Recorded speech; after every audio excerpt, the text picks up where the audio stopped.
Kembali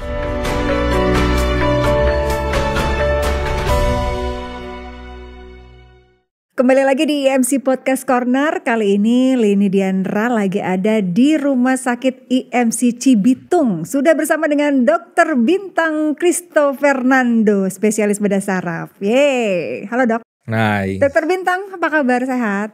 Baik ya? Baik, sehat-sehat. Ini biasanya pas dokter praktek, kasus yang paling banyak ditemui di sini apa dok? Kalau di sini kita punya banyak kasus-kasus tentang cedera kepala ya. Cedera Kecelakaan kepala. kerja terutama. Ini menarik ya kalau kita bahas ya. Katanya cedera kepala juga ada sisi gelapnya ya dok ya. Ada, boleh. Oke, menarik nih sisi gelap cedera kepala. Ini kayaknya berbau-bau konspirasi gitu ya dok kayak judulnya ya. Oke, kenapa cedera kepala itu bisa terjadi? Gini, konsepnya cedera kepala terjadi ini ketika kepala kita terbentur oleh bahan-bahan yang lebih keras. Nah, kalau ke bantal nggak kita bilang cedera ya, tapi mungkin yang lebih keras ke aspal ketika kecelakaan atau ke dinding ketika kejadian. Nah, ini banyak dialami oleh dewasa-dewasa muda sebenarnya. Ketika terbentur ini, maka antara kepala dengan otak itu ada bagian yang lembut. Nah, yang lembut ini ya yang lebih gampang rusak jadinya gitu, Mbak. Oke, kalau kita lihat dari posisi ya dok ya, yang paling rawan terjadi cedera kepala itu posisinya di mana? Di atas ke sini atau di belakang atau di samping? Beda-beda. Jadi tergantung bagaimana mekanisme kejadian benturannya. Terkadang ada yang terbentur dengan salto, ada yang hanya jatuh ke samping, kemudian ada yang jatuhnya terlentang. Jadi bagian belakang juga beresiko sebenarnya untuk terbentur. Jadi seluruh area kepala sangat beresiko, baik dari depan maupun dari samping atau dari belakang. Sama. Tadi kan dokter bilang dewasa muda itu lebih banyak biasanya mengalami cedera kepala. Tapi apakah hanya dewasa muda? Soalnya kan tadi kita sempat ngobrol ya, ada yang istilahnya apa tadi dok? Baby shaking apa itu dok? Jadi untuk yang kita kategorikan sering terjadi ini pada dewasa muda sebenarnya untuk yang aktif. Nah dalam hal ini mungkin mulai sekolah, kemudian bekerja, kemudian berkarya di luar menggunakan terutama paling tinggi oleh sepeda motor. Tapi tidak menutup kemungkinan beberapa kejadian juga di kita itu pada usia-usia masih relatif lebih muda ya, mungkin 9-10 tahun. Mungkin ya kita tidak bisa melihat karena mungkin dilarang tapi masih colong-colong nih pakai motor di rumah padahal belum waktunya. Atau mungkin sepeda juga bisa. Oke, biasanya kan kalau kita terbentur ya, ada yang lebam misalnya gitu ya dok ya. Ada juga mungkin yang sampai berdarah gitu. Tapi kita nih nggak tahu nih apa yang terjadi di dalam ya kan. Mau nggak mau tentunya harus diperiksakan ke dokter. Betul. Oke, biasanya tuh dokter mendiagnosanya tuh seperti apa prosesnya. Kemudian hasilnya itu yang dokter akan informasikan ke pasien itu apa nih? Ketika terjadi cedera kepala, mungkin kecelakaan akan membawa kendaraan sepeda motor atau dari ketinggian yang melibatkan benturan pada kepala, segera dibawa dulu ke rumah sakit terdekat yang memang punya fasilitas pelayanan trauma center minimal. Ketika nanti sampai, maka biasanya dokter itu akan periksa. Mulai dari level kesadaran pasiennya ini yang datang, kemudian luka-luka secara fisik. Terkadang lukanya berupa lebam betul, terkadang terlihat hanya goresan kecil. Tapi ternyata di bawah goresan kecil tadi teraba tulang yang mungkin blesek ke dalam, bekok gitu. Ini sisi gelapnya nih ya dok ya. Iya, betul. Yang terlihat hanya goresan di luar ternyata dalamnya. Betul. Apa tadi blekok namanya dok? Bekok ke dalam, penyok kira-kira gitu ya. Nah itu kalau dilihat secara kasat mata kayak rata aja, nggak terlihat berbahaya gitu. Padahal ketika kita lakukan pemeriksaan fisik lebih detail itu bisa kita nilai. Nah yang nggak bisa kita nilai di bawah tulang yang penyok tadi. Maka kita perlu foto minimal golden standarnya dengan menggunakan CT scan. Makanya rumah sakit yang memang melayani pasien dengan trauma center diharapkan punya CT scan. Jadi tidak ada penundaan pada saat pelayanan. Untuk apa? Yang pertama kita menilai. Mungkin luka tadi yang ada tulang yang penyok itu patah ternyata tulangnya. Nah, di bawah tulang yang patah ini masih banyak, ada selaputnya, ada korteks otaknya, dan lain sebagainya. Dari sini baru kita bisa jelaskan ke pasien, ke keluarganya. Yang terjadi adalah A, B, C, D. Yang kemungkinan harus dilakukan tindakan adalah A, B, C. Maka yang harus dilakukan persiapannya ini. Nah, itu dijelaskan semua ke keluarga pasien sejelas-jelasnya supaya bisa difahami dan dimengerti. Keterlambatan sampai neglected case ini menimbulkan outcome yang kurang baik. Seperti? Contohnya, kalau seandainya kejadian pasien dengan cedera kepala dan ada perdarahan, epidural misalkan, Ya. harus dioperasi secara cepat. Golden time-nya adalah 6 jam. Kurang dari 6 jam kemungkinan hasilnya baik. Lewat dari 6 jam maka prognosisnya akan turun sekian persen misalkan.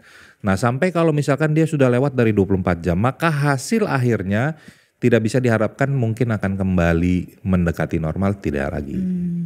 Nah, itu kasus-kasus neglected atau yang memang kita tidak punya fasilitas yang memungkinkan memadai untuk melayani pasien. Nah, ini yang menjadi sisi gelap kita di Indonesia, bahwa tidak semua tempat, semua rumah sakit pelayanan kesehatan itu punya fasilitas seperti ini, sehingga mulai dari ada penunjang sampai ada definitif terapi, harus operasi, harus dilakukan operasi secepatnya gitu. Itu yang kita masih belum merata ya. Iya, Gitu. betul sekali. Apalagi apa ya dok ya, kepala ini kan mungkin sesuatu yang cukup vital ya dok ya. Betul. Makanya dulu tuh bercandaan zaman saya sekolah, kalau misalnya ada orang agak-agak maaf ya misalnya nggak nyambung ngomongnya, lo abis kebentur ya gitu ya, lo abis kejedot ya. Saking mungkin ya itu ya dok ya, berpengaruh bahwa ternyata kalau kita mempunyai masalah di kepala, cedera, terbentur atau apa, bisa berpengaruh juga dok sama. Iya betul sih memang.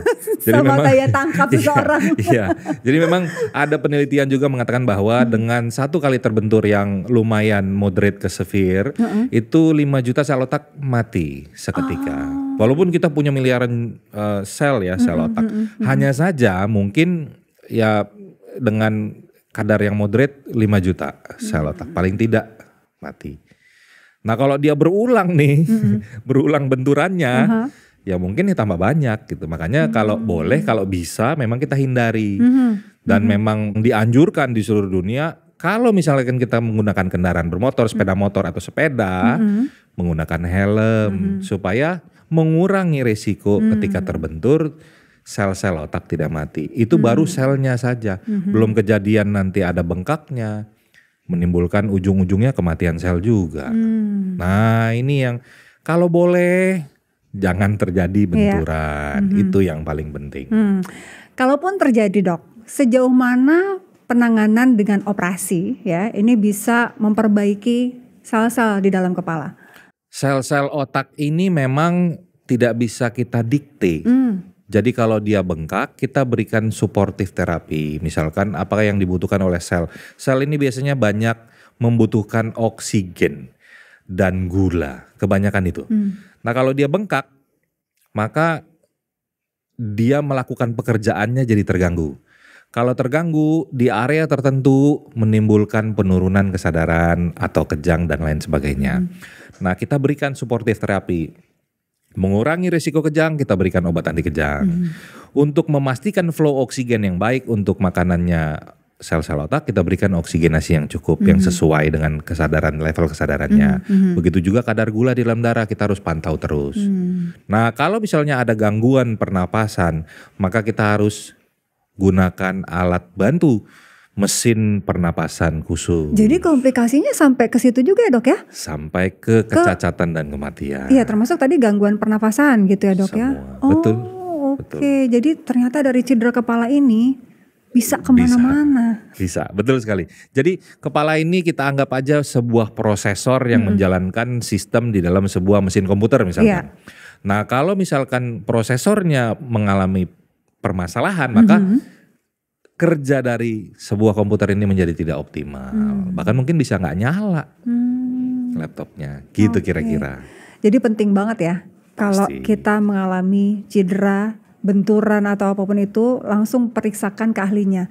Karena ya itu tadi seperti dokter mention di awal, kadang kita nggak tahu nih dok ya, Betul. terlihat secara fisiknya mungkin ya cuma lebam aja. Betul. Atau cuma ada goresan aja, tapi ternyata kalau dalam diperiksa ya. lebih menyeluruh lagi, lebih komprehensif lagi, bisa terjadi yang lebih fatal di dalam dan itu harus ditangani ya dok ya. Betul. Kalau misalnya enggak, Jadi memang kita punya banyak kasus juga. Jadi ada beberapa dari sebaran kasus bahwa ada beberapa kasus yang memang tidak bisa kita lakukan operasi, misalkan keterlambatan.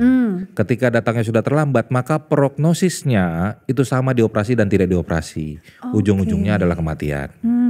Maka kita biasanya tidak menempuh lagi jalur operasi.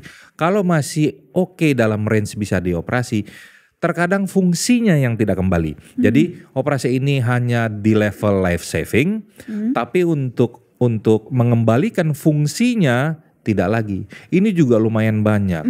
Jadi ancaman tentang kematian sudah teratasi. Kemudian kita lihat, ternyata tangannya masih lumpuh, sisi sebelah kanan, kakinya yang sisi sebelah kanan juga masih lumpuh. Nah ini kan tergantung dari sel itu mau regenerasi atau mengembalikan fungsinya, memperbaiki dirinya. Nah ini nggak ada yang bisa dictate yang tadi saya ceritakan. Nah kebanyakan angkatan dengan usia bekerja aktif, ini sering kejadian seperti ini. Maka harus berhenti bekerja, harus dirumahkan dan lain sebagainya karena tidak vital kembali untuk bekerja, tidak legit ya untuk bisa kembali bekerja. Nah ini bahaya. Nah untuk pekerja yang aktif di satu angkatan itu maka kita akan hitung, wah ternyata dari misalkan ada 100 orang, dari 100 orang terjadi kecelakaan kurang dari 10% misalkan. Tapi kan itu akan menjadi beban seumur hidup. Bukan hanya untuk perusahaan tempat bekerja, tapi keluarga kan harus menemani, membantu, mungkin perlu memberikan makan, mandi dan lain sebagainya. Kalau dia masih mungkin bisa duduk dan berdiri, tapi kalau hanya berbaring total dalam 24 jam, pada akhirnya kualitas hidup ya dok ya, yang tidak berfungsi dengan baik ya. Makanya dari tadi dokter tuh selalu berpesan, kalau bisa jangan sampai terjadi, ya kan? Betul. Terus gimana dok? Maksudnya kita jaga-jaganya nih, pencegahannya nih buat Sobat IMC ini seperti apa nih? Memang saya pernah juga memberikan beberapa kiat-kiat ya. Yang pertama adalah selalu berpikiran positif, ini paling penting. Yang kedua bekerjanya selalu fokus. Terkadang memang ketika kita berangkat bekerja, ini mau berangkat ke kantor nih gitu ya.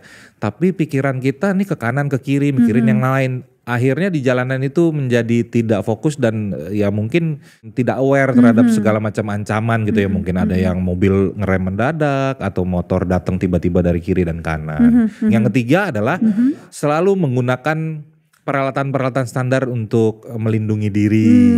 Terkadang kita kan cuman ke warung depan saja sebentar. Ternyata yang dekat itu yang bermasalah. Kita tidak pernah tahu apa yang bisa terjadi ketika kita masuk ke dalam area jalan raya ya. Jadi persiapkanlah walaupun hanya hal-hal kecil mungkin, tapi kita tetap sudah prepare yang terbaik. Oke deh, Dokter Bintang terima kasih banyak ya. Sama-sama. Sudah menguak Cela. Iya.